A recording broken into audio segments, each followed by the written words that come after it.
buenas noches. Son creo que las 7 de la noche. Hoy tenemos un live muy especial. Vamos a esperar que algunas personas se vayan conectando. Yo voy a ir mirando por acá. Aquí vamos Todas viendo. las personas que se van conectando. Muchas gracias por estar ahí. Muchas gracias por acompañarnos aquí un ratito. En este momento ya tenemos 21 personitas. Nati 9008. Valeria Z, si no alcanzo a leer, Lina Alejandra, es que nos van entrando muy rápido. Ana Luz, Silvana otra vez. Lourdes, Ok, Estefanía, Marcela. Bueno, ya tenemos casi 40 personas conectadas. Buenas noches. Hoy tenemos un live muy especial. Yo creo que siempre nos dedicamos a hablar un poco de enfermedades, entonces que si a mi hijo le da gripa, que cómo la manejo, que hay que hacer cuando no come, cuando sí come. Hablamos de tantas cosas para nosotros, pero no sabemos en ese mundo chiquito qué está pasando, ¿no? Entonces quisimos darle un poquito darle la vuelta un poco y saber cómo enfrentarnos a esos momentos difíciles que tenemos durante la vida cuando nuestros hijos se enferman. Como les decimos ya cuando están más grandecitos, te vamos a hospitalizar, o hay que tomarte un examen de sangre, o por qué me toman tantos exámenes de sangre, por qué no puedo estar en mi casa con los amigos, de que estoy enfermo, cómo así que enfermo, qué es estar enfermo si yo me siento bien. Entonces son un montón de cosas que a veces nosotros de papá como que le digo, nos bloqueamos. Entonces nada, por eso está Paloma aquí para acompañarnos y darnos su asesoría bajo el punto de vista de psicología, cómo manejamos este tipo de cosas. Hola Jessica, ¿cómo estás? Hola a todos, feliz noche, muchísimas gracias por la invitación y por estar acá. Como dices tú, muchas veces nos concentramos en la prevención pero nunca hablamos de qué pasa cuando ya tenemos una realidad en la que un niño te está presentando una enfermedad, la que sea una enfermedad grave o no, pero nunca nos ponemos a pensar qué pasa cuando realmente estamos teniendo una enfermedad y cómo manejarla nosotros como papás para poder darle una explicación coherente a ese niño y que la entienda.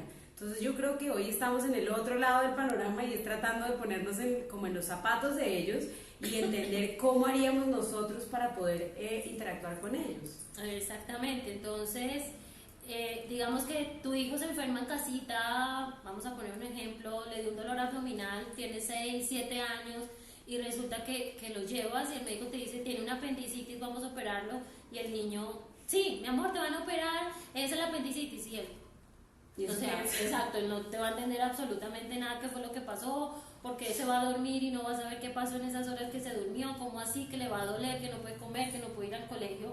Entonces, ¿cómo se baja uno ahí al nivel de ellos y le dice, cómo le dices, te duele la pancita, te dolió la pancita, y cómo le dibuja a uno y le explica qué es el apéndice? Bueno, no sé. Bueno, tú estás muy profesional, porque yo no sabría cómo dibujarle el apéndice a mi hija, pero claramente no es lo mismo. Además hay algo que tener muy en cuenta, Jessica, y es las edades son muy importantes, porque no todos los niños en todas las edades entienden lo mismo.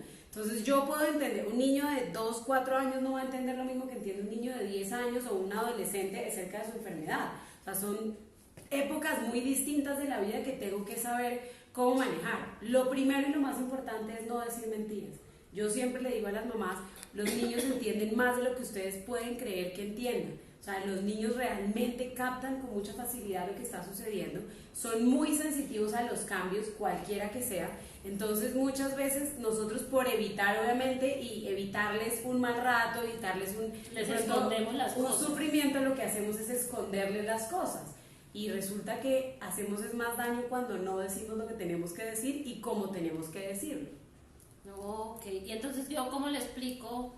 ¿Cómo le explica uno al niño entonces? Bueno, lo primero que yo tengo que preguntarme a mí mismo es ¿qué quiero que el niño sepa? O sea, ¿hasta dónde quiero que el niño sepa y hasta dónde quiero que el niño esté como informado de la situación?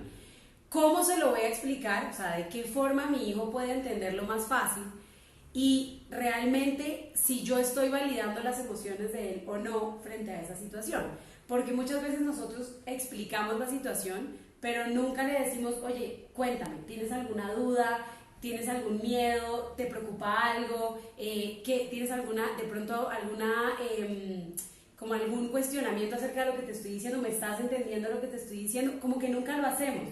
Obviamente con el fin de lograr que él entienda la situación per se, nosotros lo que hacemos es que nos concentramos en el tema médico y se nos olvida mucho la parte emocional de los niños. Y los niños no son como nosotros, los niños especialmente desde los 12, 13, 14 años para abajo son mucho más sensitivos que los niños más grandecitos y son mucho más emocionales. Entonces vamos a empezar a ver muchas respuestas emocionales de ellos que no vamos a encontrar en un niño más grandecito. Entonces, ¿cuál es la forma de saber nosotros que están como entendiendo lo que está pasando a través de la reacción emocional que tenga el niño? Ok, bueno, muchas mamitas yo creo que saben que estoy pasando aquí por un tema personal y yo creo que fue una de las razones de este live. Decidimos Era más como para mí, para mí es egoísta. Vinimos a hacer terapia, pero la quisimos hacer en un live para que la vieran. Algo así. Entonces, una de esas me llamó mucho la atención que Sebastián agarró, yo tenía la historia clínica de él y él se sentó y la empezó a leer. Yo lo dejé, no sé cuánto entendió de lo que leyó, pero él lo leyó y lo leyó y lo leyó, al final me miró y no me dijo nada, aunque yo he tratado de ser muy clara ahí, pero no sé. Y otro momento me llamó mucho la atención porque dijimos una palabra. Estábamos en una consulta médica y el doctor dijo una palabra y él inmediatamente lo que hizo fue préstame el celular. Quería poner en Google la palabra y que tú había le dijiste, escuchado. ya va, espérate. Yo no le dije que no, pero el doctor sí le dijo, no busques nada ahí, yo te voy tranquilo, que yo te voy a ir explicando qué es. Ok, eso que tú dejaste, que bueno, eso que acaba de, primero que todo ya va, ¿Sebas cuánto tiene? 12 años. 12 años, o sea, estamos en la preadolescencia. Eso quiere decir que es un niño que está ya con una conciencia mayor de la situación, está en su etapa emocional, digamos que todavía está muy latente su etapa emocional, pero además de eso pues está entrando en una conciencia diferente. Eso que tú lo dejaste que hiciera fue perfecto, que fue que él cogió su historia clínica y dijo, yo quiero tratar de entender qué es lo que me está pasando. Eso es curiosidad pura. Además, sentir que lo que tú le estabas diciendo no era mentira, porque obviamente él en su infinita relación con su mamá piensa siempre que su mamá le va a estar ocultando cosas, porque es normal, porque nosotros como papás quisiéramos no tener que contarles la situación como per se, y más cuando tenemos una situación compleja. Entonces, eso que hiciste fue perfecto. De pronto, él no tenía ninguna pregunta para hacer, pero hubiera sido un buen momento para decirle, ¿entendiste? ¿Quieres que te explique algo? ¿Entendiste lo que está ahí? ¿Sabes qué es lo que estamos hablando? ¿O sabes qué dice la historia clínica? Eso hubiera sido un buen momento para sacarlo de las dudas, porque probablemente las tuvo todas, pero dijo, pues vamos a ver qué pasa y cómo evoluciona el tema. Eso que acabaste de decir de el médico y el Google y no sé qué, pasa mucho en las edades de la preadolescencia para arriba, porque ya son niños que apenas escuchan un nombre, pues inmediatamente se van a Google y lo buscan. Pues digamos que sacarlos de esa tecnología en la que estamos envueltas es muy complejo, pero claramente es muy dañina, porque si tu hijo cualquiera hubiera puesto la palabra que escuchó ahí, pues imagínate lo que hubiera podido encontrarse en términos, o sea, terribles en Google. Entonces me parece fabuloso que el momento es exactamente lo que dijo el doctor y fue, yo te voy a explicar, no te preocupes que yo te voy a ir contando y te voy a ir llevando paso a paso y no te voy a abrumar con la información, porque a mí de qué me sirve decirle, botarle la información como enorme cuando él está tratando de entender primero, uno, que está enfermo, dos, que su situación de vida va a cambiar. Eso quiere decir que su rutina, su entorno, su cotidianidad, como decías tú, el colegio, mi día a día, pues se va a ver afectado por lo que está pasando. Y segundo, pues porque con tanta información el niño no va a saber por dónde empezar. O sea, él va a decir, bueno, no sé cuál es la primera parte de todo lo que está pasando. No, y te contaba ahorita antes de empezar lo otro que me sucedió la semana pasada, y es que me dice, se puso muy enojado, íbamos en el carro, íbamos para una cita médica igual, bueno, uno me dice que por qué tantas citas médicas, cuando él nunca iba al médico, no iba al pediatra, que era yo. Se tenía a ti que con eso bastaba. Entonces íbamos hablando, yo le conté, le dije, mi amor, va a pasar esto y esto y esto, y se puso muy bravo, me dijo, eres una mentirosa, ¿por qué me mientes? Yo me quedé callada y ya cuando él se iba calmando un poquito, tienes toda la razón en estar enojado, yo no te mentí, te expliqué esto y esto y esto, pero tienes absolutamente toda la razón en estar enojado. Bueno, eso es un proceso muy importante, porque es que acuérdense que cuando nosotros tenemos una enfermedad o empezamos un proceso como de una enfermedad, sea como estamos diciendo grave o no, pues es un duelo que le tenemos que hacer a un proceso de vida, el que sea, porque como estábamos hablando, pues voy a tener que dejar a mis amigos, voy a tener que romper con mi cotidianidad, y eso básicamente es hacer un duelo hacia algo que yo tenía idealizado o que me había programado en mi cabeza.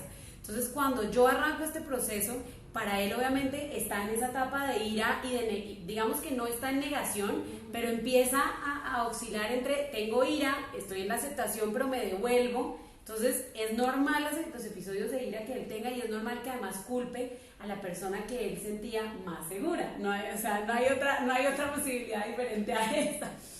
Bueno, no hay otra posibilidad, pero es porque el objeto o la persona de apego más importante y de seguridad más importante, seguramente para Sebastián eres tú, porque como decías tú eras la que siempre había visto por la salud de él. Entonces, ¿cómo así que ahora no es mi mamá y ella no puede lidiar con esto? Entonces, ahora en manos de quién estoy. Entonces, normal el rechazo y la ira que siente, es normal. Eso pasa. Y puede pasar, no ahora, puede pasar, repetirse muchas veces, empezar a estar irritable, empezar a estar obviamente mucho más retraído más adelante, cuando empiece como a entender los cambios que vengan a continuación, pero es normal. Y lo más importante fue lo que hiciste tú, que fue validar la emoción y decirle, está bien y no está mal que estés enojado, y está bien que lo saques, porque tenemos a un niño de 12 años lidiando con un proceso complejo. Bueno, ya olvidémonos de mí por un momentito y vamos a ver un poquito las preguntas que nos hicieron algunas mamitas por el interno de Instagram. Perdón, tengo un comentario, pero es que justamente en tus manos, Doc, tienes tu fortaleza. El rosario, sí, es un regalo que le hice. Me acaban de regalar este rosario, este es para Sebastián. Mañana por mismo, eso lo trajimos azul. Mañana mismo se lo pongo. Yo estoy ya llena de rosarios por no todas partes, de vírgenes, bueno, no, la verdad que sí, y se van a dar cuenta en algunas otras publicaciones que voy a hacer que nada, uno de médico se mete en la cotidianidad y piensa que todo está perfecto, todo está maravilloso, pero te estás olvidando de lo más importante, que es Dios. Entonces, todo ese proceso me ha llevado a mí a volver a Él. Estaba olvidado, estudié en colegio de monjas hasta que me gradué. Entonces, como que me había alejado un poquito, y todo ese proceso me ha vuelto a Él. Y nada, toca agarrarse. Es que yo creo que siempre le pasan a uno cosas, estamos por fuera de la situación, pero es que esto, o sea, a uno le pasan cosas en la vida que termina uno regresando a él. Lo que yo te decía ahorita, después de lo mismo que tú, mi mamá súper católica, mucho presidenta de la fundación, lo que quieras, yo me había alejado un poco y me pasa algo en la vida muy duro, y vuelvo a él y ahí voy, pegadita. Entonces dije, el mejor regalo para Sebastián es un rosario azul, para que se lo ponga y no haya excusa. Sí, no, mañana empezamos proceso, entonces mañana mismo yo se lo pongo. Bueno, tenemos preguntas. Sí, una mamita por el interno de Instagram me decía, su bebé tiene un hemangioma. Explícanos un poquito qué es eso. Bueno, hemangioma es como un lunar rojo, como un lunar de sangre, digámoslo así, pero a veces pues uno lo tiene acá en el ojo, o uno tiene una mancha roja por acá, y es algo que se ve. Entonces ella me decía, ¿cómo le explico yo a mi hija que tú tienes esto de acá, que te ves hermosa con ese lunar, con ese hemangioma, pero que no eres, te ves diferente a tus otras amiguitas? Bueno, ese es un proceso súper importante, porque más adelante eso es chiquita, ¿cierto? Sí, tengo entendido. Obviamente en este momento que está tan chiquita, lo máximo que puede pasar es que ella note que hay una diferencia de pronto cuando ella se ve con respecto a otro, pero más allá de eso no va a pasar. Más adelante es cuando empezamos a tener un trabajo, hay que hacer un trabajo de autoestima y de autoconcepto con la niña, para que ella tenga una buena autoimagen y no vaya a haber un problema mayor. ¿Qué es lo primero que tenemos que hacer? Normalizar la situación nosotros. Si nosotros la vemos como una niña normal, si no le estamos recordando como acuérdate que no tienes nada, no pasa nada, ella va a crecer con la normalidad de la situación, y el día que alguien le diga algo va a decir simplemente, ella lo va a tomar como si fuera un lunar, parte de su marca de nacimiento, y ya. Entonces digamos que eso también es muy importante, la forma en la que nosotros como papás tomemos la situación o tomemos la condición especial de nuestro chiquito. O sea, decirle, tus amiguitos no tienen este lunar, tú lo tienes, te ves hermosa, te ves preciosa, debes sentirse orgullosa, no sé, reforzarle un poquito. Eso es muy importante, reforzarle y hacerla sentir que lo que ella tiene es simplemente como cuando nosotros tenemos los ojos azules o verdes, es una característica y ya. Ok. Carolina Robles nos dice, ella tiene una niña de 2 años y es cardiópata, dice que la condición es muy compleja Ya cree que entiende, tiene 2 años, les preocupa mucho el tema de su corazón y a veces se pone la mano en el pecho y nos llama y pues llama a los papás, entonces ellos están también como muy pendientes de ella y siente que hasta a veces los manipulan porque ya ella sabe que tiene algo ahí, entonces los papás corren inmediatamente. Bueno, empecemos por aclarar algo y es que los niños a esa edad no manipulan, o sea, no tienen el concepto de manipulación como tal. Obviamente tienen un concepto de acción-reacción, ellos ya saben que si yo, no sé, me pongo a llorar, me prestan atención, o si yo me empiezo a decir que me siento malita, me prestan atención, entonces como para que le quitemos el tinte negativo del tema de la manipulación, que a veces se lo ponemos nosotros mismos como papás. Pero más allá de eso vuelvo a lo que les estaba diciendo, los niños entienden más de lo que uno piensa, entonces si ustedes se lo explican a ella, obviamente en términos que ella pueda entender adecuados para su edad, pero en la normalidad de la situación, diciéndole que es un tema que tiene una condición en su corazoncito, que le hace estar más pendiente a los papás de ella, que tiene que estar, lo que sea que podamos trabajar en el tema, como muy entendiendo nosotros la condición de ella y tratándosela de explicar en unas palabras mucho más llevaderas y mucho más fáciles para ella. Pero quitándole el tabú de estás en una enfermedad, tienes una condición particular y no, es más como lo que estaba diciendo, normalicemos la situación, hagamos la parte de nuestra rutina porque al fin y al cabo va a ser parte de lo que es nuestro diario vivir. Entonces lo primero que hay que hacer es eso, es empezar a quitarle nosotros ese tinte como tan negativo que le ponemos a veces a las cosas y entender que lo tenemos que volver parte de lo que es la chiquita. Ok. Bueno, ella luego nos explica que el diagnóstico de su hija es un ventrículo único y una transposición de grandes vasos, o sea, eso es complicado, es una cardiopatía de las complejas y que la han tenido que operar, está en Bucaramanga porque acá en Bogotá le afecta la altura, entonces ha habido un cambio ahí también de ambiente familiar y todo eso, y muchas de esas situaciones tratan de romper, voy a decir otra cosa, tratan de romper también lo de la casa, por ejemplo, mis hijos tienen 12 años y están durmiendo conmigo. Ahora estamos hoy día y volví a colegio cuando ya no lo hacía. Volví a colegio y mi esposo está durmiendo en un sofá por allá alejado, entonces, pero pobre esposo, voy a tener que hacer terapia después. ¿Cómo les digo que no? O sea, no de acuerdo, totalmente, no hay forma. Vamos a poner el colchoncito al lado para que el esposo no toque el sofá. Sammy.Loren dice, buenas noches, me gustaría saber cómo explicarle a mi hijo de 4 años que tiene estrabismo y que le van a operar los ojitos. Bueno, lo primero que tenemos que hacer, volvemos a lo que estaba hablando yo al principio, es qué tanto quiero que él sepa, es lo primero que tengo que saber, y lo segundo es, si yo comprendo la enfermedad, o sea, si yo entiendo qué tiene, para mí es mucho más fácil podérselo contar a él. Es lo primero. Si tú entiendes como mamá de Sebastián lo que tiene, para ti va a ser mucho más fácil contarle, no como en términos médicos, pero contarle qué va a suceder con él y cómo va a pasar. Entonces, eso, por ejemplo, ahí funciona mucho con los más chiquitos, como anticiparnos a la situación y contarles, mira, vas a tener de pronto, te vamos a operar de tal cosa, vamos a tener un parchecito unos días, después de pronto te vamos a poner unas gafitas, o sea, es como irle contando.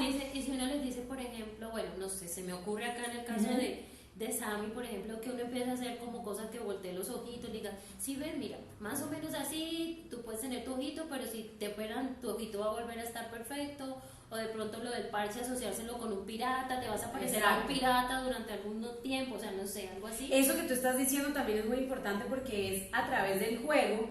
Yo lo invito a que entienda que no es nada del otro mundo, en este caso particular, que es una cosa como, digamos que no es lo usual, pero suele pasar, volverlo parte como de la normalidad de él a través del juego, que es lo que tú estás diciendo. Entonces yo le puedo incluso a veces, hay caricaturas que tienen capítulos de cuando el niño se enferma o de que lo operan o algo, entonces yo puedo usarlos para explicarle más o menos el contexto de lo que va a pasar, pero volvemos a lo mismo. Lo más importante es que si ustedes entienden la condición, para ustedes va a ser más fácil explicársela al niño.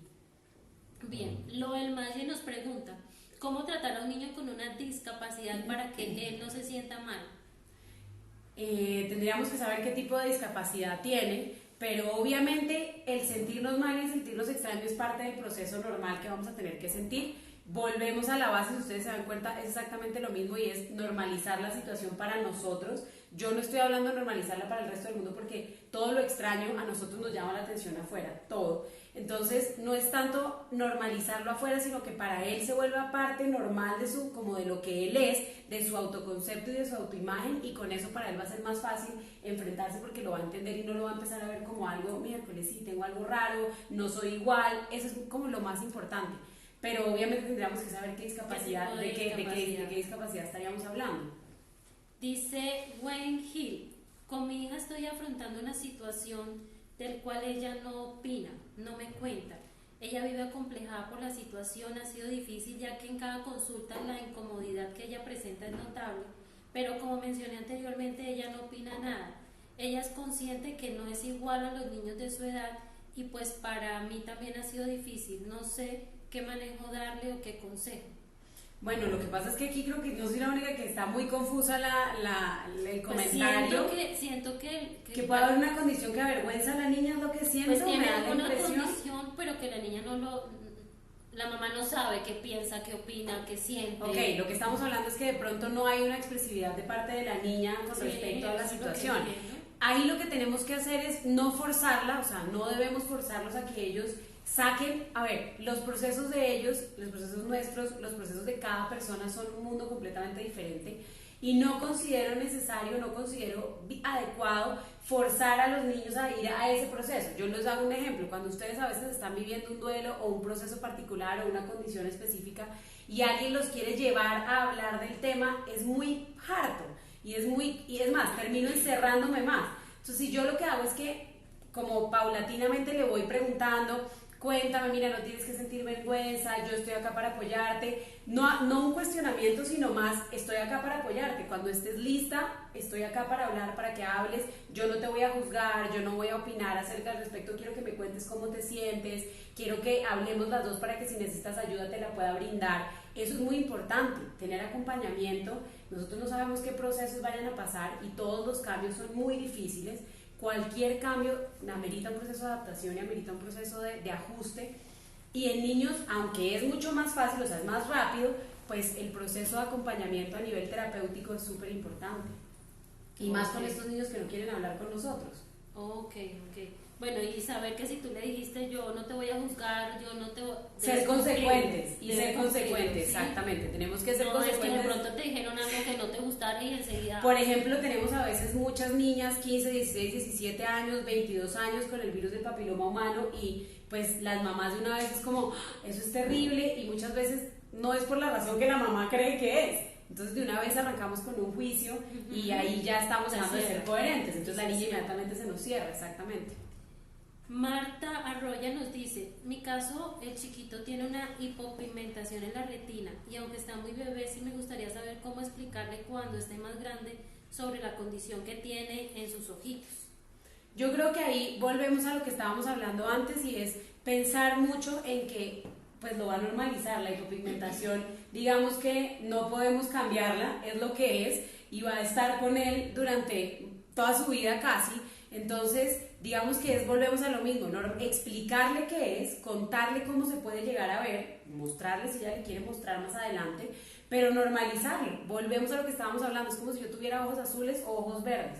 Realmente con los niños lo más importante es, uno, no decirles mentiras. Es súper importante que nosotros no les digamos mentiras a los niños, porque mira que cuando Sebastián, por ejemplo, te dijo a ti lo que te dijo, tú le pudiste decir, yo no te he dicho mentiras, o sea, yo te he dicho todo lo que te he tenido que decir, y es la forma en la que te lo he explicado, entiendo tu rabia, pero pues no te he ocultado nada. Entonces esa es la primera base, es explicarles y empoderarlos con su condición. Cuando yo tengo un niño que tiene una discapacidad, especialmente cuando vemos discapacidades motoras y cognitivas que se ven más, que son más notorias en edades más avanzadas, lo importante es empoderar a ese niño y hacerlo sentir que no tienes por qué sentirte menos estando como estás. Es más autoestima, seguridad y autoestima. Exactamente.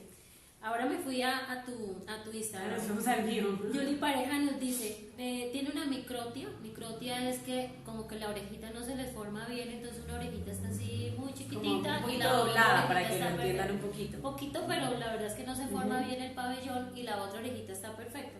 Entonces, ¿cómo explicárselo para que se fortalezca? Porque pues el tema del bullying está por ahí. Volvemos a la base de lo que estábamos hablando ahorita, y es normalizar la situación, expliquémosle la condición, expliquémosle además que es una condición que digamos que no tiene reversa en el sentido de que no puedo hacer nada para cambiarla, que si estuviera en nuestras manos lo haríamos, pero pues no lo está. Entonces digamos que volvemos a lo mismo de antes. Primero que todo, expliquémosles en qué consiste su enfermedad. Vayamos mucho a contarles, mira, es que es una enfermedad genética por esto, tenemos esta condición, eso no te impide absolutamente nada, y es hacer un trabajo de acompañamiento terapéutico si ya estamos teniendo un proceso de bullying como tal, porque es muy importante hacerlo. Bueno, ahora se me ocurre una pregunta. ¿Y en los niños aplica un poquito esto de la resiliencia? Completamente. Los niños son asombrosos en los procesos de resiliencia. O sea, a mí me impresiona porque los niños tienen unos esquemas adaptativos, especialmente en menores. Aquí tenemos eco. Ya sé, digamos que los niños son asombrosos en los esquemas adaptativos que desarrollan. Obviamente, entre más pequeños, pues los esquemas adaptativos son mucho más ajustables y se desarrollan de mejor manera, y el niño aprende procesos adaptativos mucho más fáciles. Entonces, claro que existe la resiliencia y tenemos muchos niños. Es más, voy a decir algo, y es: vayan ustedes a un pabellón de niños con cáncer y ustedes se van a dar cuenta de lo poderoso que es la resiliencia de los niños. Todos están felices, todos tienen una esperanza, y no es la esperanza de no saber su condición porque se la saben mejor que el médico. O sea, tú vas y les preguntas y los niños se la saben mejor que el médico. Pero es impresionante como tú alcanzas a ver el poder de un niño para adaptarse y decir, bueno, esto es lo que me toca vivir. Yo digo que la inocencia es fabulosa porque uno es el que le carga una cantidad de preocupaciones a la vida y a los procesos, pero en su mágica inocencia aprenden a lidiar de una manera en que para ellos no es tan grave, en que para ellos no es tan terrible, en que para ellos todo es un mundo de juego. Entonces, claro que existe la resiliencia y es súper, súper asombrosa. Pueden tomar actitudes como las que me contabas previamente de Sebastián, y es: ¿qué hago? ¿Me empodero con mi condición o la vivo de una manera diferente? Entonces los niños casi siempre suelen empoderarse con su condición. Y nos dan muchas enormes lecciones. Muchas lecciones. Gigantes. Ahorita hace como una hora me estaba diciendo, mamá, ¿estás bien? Yo le digo, sí, mi amor, yo estoy bien. Soy un poquito preocupada, pero estoy bien. Y me dice, ¿por qué estás preocupada? Si el que tiene que estar preocupado soy yo, y yo estoy tranquilo. Tienes toda la razón. Y uno que le dice ahí es como: tienes toda la razón, mi amor. O sea, lo que te digo, nosotros en nuestra conciencia de adultos, y más tú en el entender el proceso médico, pues es imposible no preocuparse, es inevitable no angustiarse por la situación. Si nos angustiamos por una gripa, entonces es inevitable no hacerlo, pero enseñan enormes lecciones, que es: oye, preocúpate, más o menos vive la hora, preocúpate cuando llegue el momento. Y uno, bueno, yo me preocupo cuando llegue el momento, pero claramente, pues culturalmente además estamos muy mal enseñados a preocuparnos de las situaciones. Ok. Tengo una pregunta. Cuenta. Y Garzón Bet dice: para mí ha sido difícil que los médicos en ocasiones no están formados para dar un diagnóstico sin tanta crueldad. Mi hija de 16 años tiene una condición. Como padres hemos tratado que la niña tenga, una vida normal. Sin embargo, en la última consulta el genetista nos dice que mi otro hijo sí es normal. Ese día mi niña lloró lo que no había llorado nunca. Sí, eso es algo... Sí, ¿qué podemos decir? Sí, o sea, eso es algo que... Y no solamente en eso, o sea, en cosas muy simples, a veces los médicos nos equivocamos al hablar. Tal vez no lo pensamos, tal vez no lo... Estamos muy automatizados, o sea, están muy automatizados. Sí. Aquí yo tengo que ser concreto y claro con mi paciente qué es lo que tiene que ser, porque es la obligación de ustedes como médicos, pero yo en ese proceso, digamos que es una de las grandes luchas mías, y lo he vivido incluso como paciente, y es que, pucha, qué falta la que hace a veces un acompañamiento psicológico en ese proceso de ayúdame a que él entienda sin que esto sea tan, o sea, acompañarlo en lo que le estoy diciendo. Sí. Y obviamente para mí es terrible el proceso el término de normales y no normales. La verdad es que uno sale, seguro tú saliste de la consulta y la niña sale destrozada, y cómo tú devuelves las palabras del médico, cómo le haces contengo, o sea, cómo le haces entender que el médico no quiso decir lo que quiso decir, sino es muy difícil. Además, porque lo que decimos, lo que estamos hablando, la palabra normalidad está muy trajinada en nuestra sociedad. ¿Y qué es normal? Lo que para mí es normal puede que para la doctora Jessica no sea normal. Entonces, ¿qué es normalidad? Entonces yo creo que son unas palabras que hay que cuidar mucho, pero claramente estoy segura que el médico, como nos pasa a todos muchas veces, no queremos decir ese tipo de cosas, pero pues no encontramos otra forma de hacerlo. Sí, yo, por ejemplo, en consulta me cuido mucho a veces de no hablar de un trastorno o no, porque claramente cuando hablamos de trastornos es terrible. A veces, por ejemplo, a mí me pasa bien aquí en la consulta con algo muy simple, o sea, los niños que nacen pretérmino, entonces a veces uno dice, tu bebé debe estar en la curva de crecimiento normal al año. No es que él no está normal, él está bien para su curva de crecimiento, pero son cosas a veces muy difíciles. Pero esa explicación que tú le das detrás de es lo que a la mamá la tranquiliza, que es decir, ok, mi hijo tiene una condición porque nació a pretérmino. Me acuerdo de mi hija, que era una niña que siempre ha estado como por debajito de la curva normal porque fue pretérmino, muy flaquita.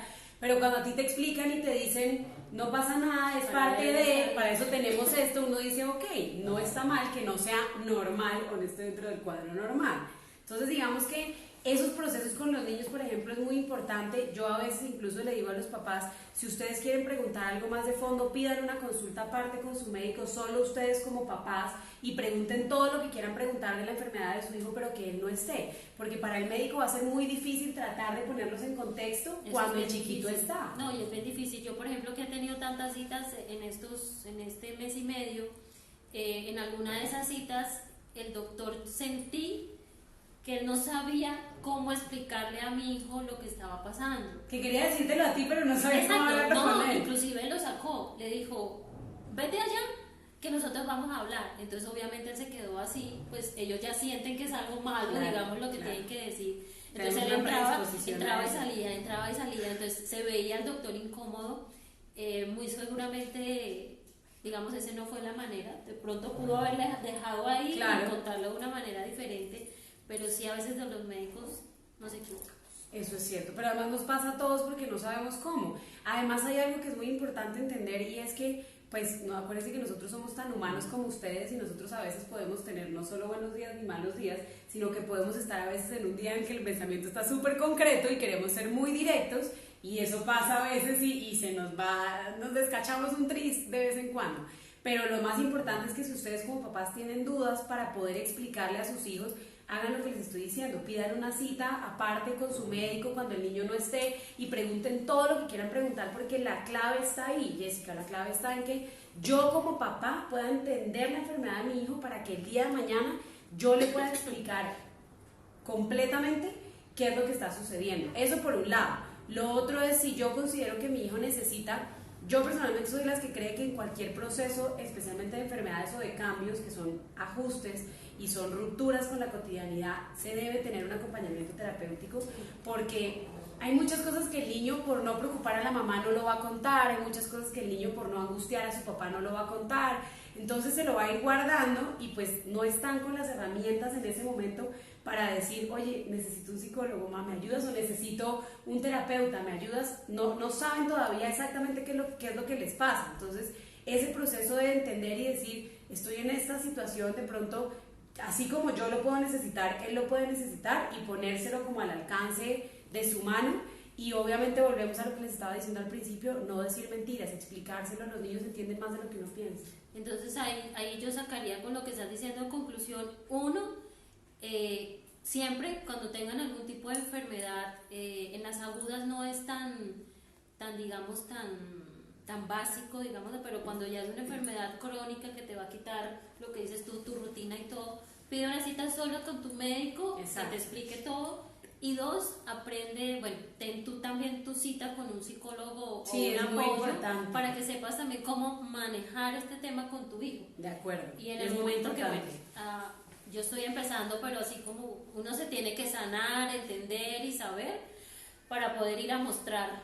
Pero además es lo que tú estás diciendo, y voy a leer una pregunta que me parece súper importante, que es la última que acaban de hacer acá, y es eso que tú acabas de decir, es muy importante, y es, nosotros como papás tenemos que, obviamente no es fácil, obviamente cuando yo tengo un niño con una condición particular, una condición, digamos, grave, terminal, porque pueden pasar muchas cosas, pues es muy difícil mantener la cordura, pero nosotros como papás tenemos que controlar nuestra emocionalidad para poder darle bienestar a ese chiquito o a esa chiquita, porque acuérdense que ellos copian muchas de las cosas y absorben muchas de las cosas que nosotros ni siquiera pensamos que están sintiendo y resulta que la están percibiendo a metros. Entonces eso es muy importante. Y lo que tú estabas diciendo de sanarme yo mismo y controlar mi ansiedad es clave, y pedir ayuda para uno también es muy importante, porque es que yo también sufro, a mí también me pasan cosas, y si además soy el pilar de mi familia, pues peor todavía, y es más necesario porque más contención estoy teniendo conmigo para poder resolverlo afuera y para no demostrarlo afuera. Entonces eso también depende mucho de la personalidad de los papás. Hay papás que, pues digamos que las mamás solemos ser a veces mucho más fuertes, por decirlo de alguna manera. Eso no quiere decir que por dentro no suframos, pero solemos ser como las que estamos al pie del cañón porque nos toca, de alguna manera.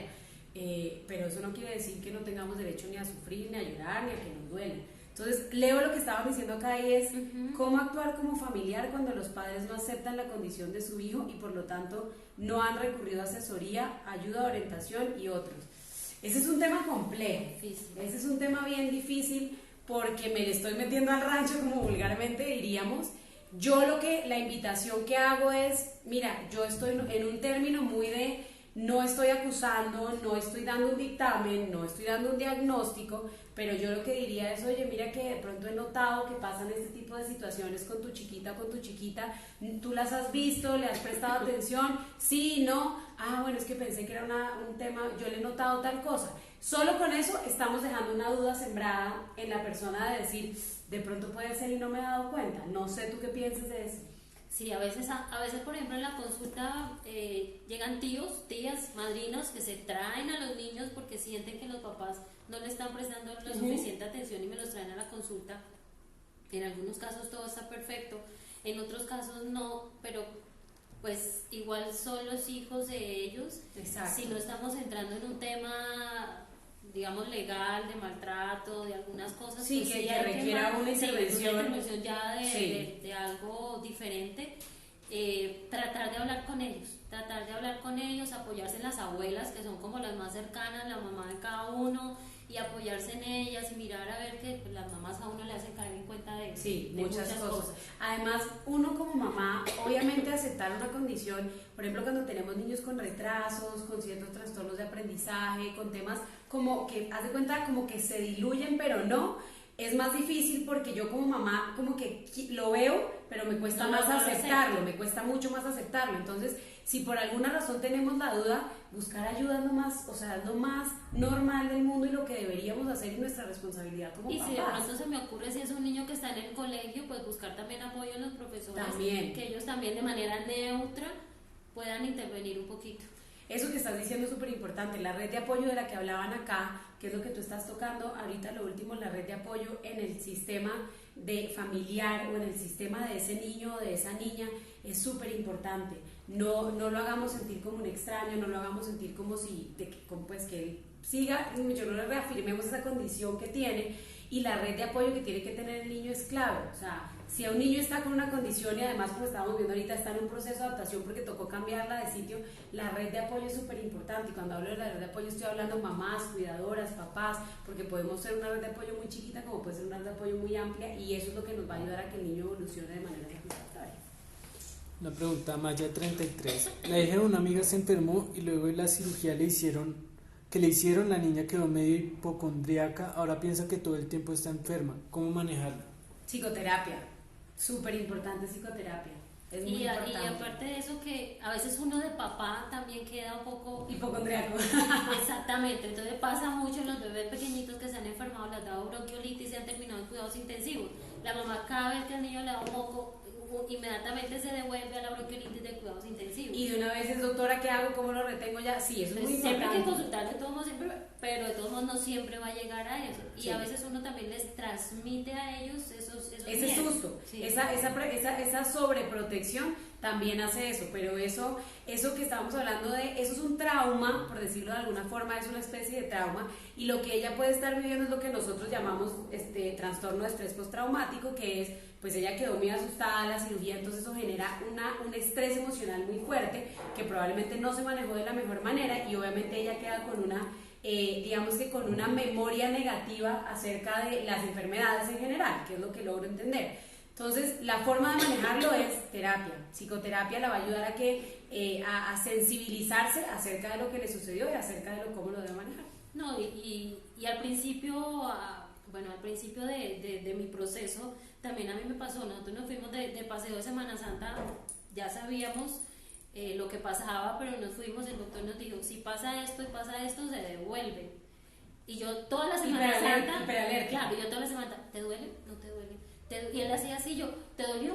Y él, yo estoy bien, mamá, tranquila que yo estoy bien, pero yo... Calma, yo te voy a decir cuando me pase algo. Yo me relajé el domingo de Semana Santa. Cuando ya me eso que tú estás diciendo es estar hiperalerta, y pues, pero es inevitable, o sea, perdóname, pero uno como mamá, ¿cómo no lo hace? O sea, obviamente está uno en una disyuntiva de quiero estar sin ansiedad y relajarme, pero estoy todo el tiempo alerta a ver qué va a pasar. Es estar hiperalerta y es...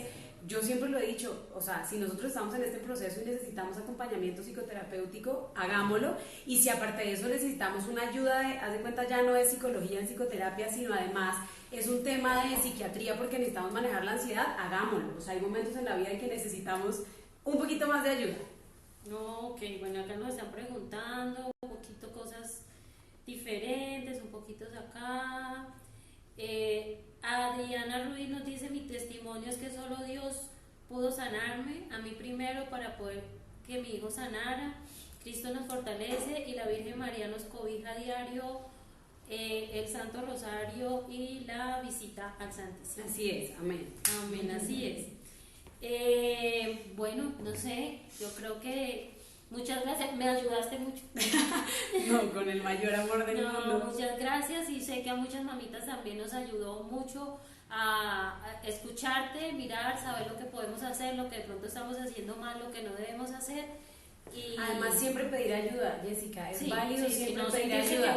Pidan ayuda, sí, nosotras como mamás nos sentimos omnipotentes ante todo y resulta que no somos capaces, que no tenemos la posibilidad, que hay cosas que a veces se nos salen de las manos, incluso a mí siendo psicóloga llegó el momento en el que necesito una persona que me ayude a mí, tú como médica llega el momento en que esto ya no es tu área, entonces lo manejamos de una manera diferente. Señor. Una pregunta, Adriana Ruiz, ¿cómo saber si nosotras como mamá necesitamos psicoterapia? Lo más importante, es una excelente pregunta, lo más importante, siempre les he dicho, cuando ustedes sientan que este problema se está saliendo de las manos y que está desbordándolas en el sentido de que ya no puedo estar tranquila, ya no sé cómo manejarlo, me estoy sintiendo agobiada con la situación, háganlo. Es más, no necesitamos llegar allá. Cuando estamos en un proceso con niños con condiciones y enfermedades particulares que son muy estresantes y muy desgastantes, lo primero que debemos hacer es atendernos nosotros para atenderlo a él. Ahí sí, como dice la analogía del avión, y es póngase usted por favor la mascarilla primero y después ayúdate al lado. Bueno, entonces, y para finalizar acá, ¿cómo le quita uno? Porque ahora mi hijo está muy consentido, muy consentido. Entonces yo le digo, Sebastián, tómate esta pasita que se llama desconsentido. Y me dice, esa no me la voy a tomar. Pues mamá, creo que la culpa es tuya. No te podría decir exactamente cómo, pero obviamente estamos en este momento en el que requiere, como te decía, de toda la red de apoyo y de todo el amor del mundo, pero ya vas a darte cuenta que a medida que vaya evolucionando el proceso, vamos a ir entrando en una nueva normalidad y en una nueva rutina. Entonces eso nos va a ayudar a que la situación, digamos que cante un poco y entremos en otro proceso de ajuste, pero eso es culpa de la mamá. Desconsentir no le puedo dar. Desconsentir no funcionó. Okay. Pero nada, lo único que queríamos decirles es que obviamente es muy importante que busquen ayuda, pidan ayuda cuando la necesiten, pregunten todo lo que tengan que preguntar a su médico para que entiendan la enfermedad como la deben entender, para podérsela explicar no solo a sus hijos, sino a los hermanitos, a los familiares, a sus esposos, porque ustedes pueden entenderla, pero de pronto él no, puede estar en negación. Eso es muy importante, y es entender que tu esposo no tiene, o tu pareja no tiene por qué estar en el mismo proceso tuyo y puede estar viviendo un proceso, digamos, de duelo muy complejo y muy diferente, en el que tienen que lograr como acoplarse los dos y ajustarse a la situación, pero pedir ayuda es lo más importante cuando la necesiten. Bueno, Paloma, muchas gracias. A ti, Jessica. Al final de ese proceso hablamos. Sí, nos vemos ahora. Volveremos después de eso. Gracias. Feliz noche, chao.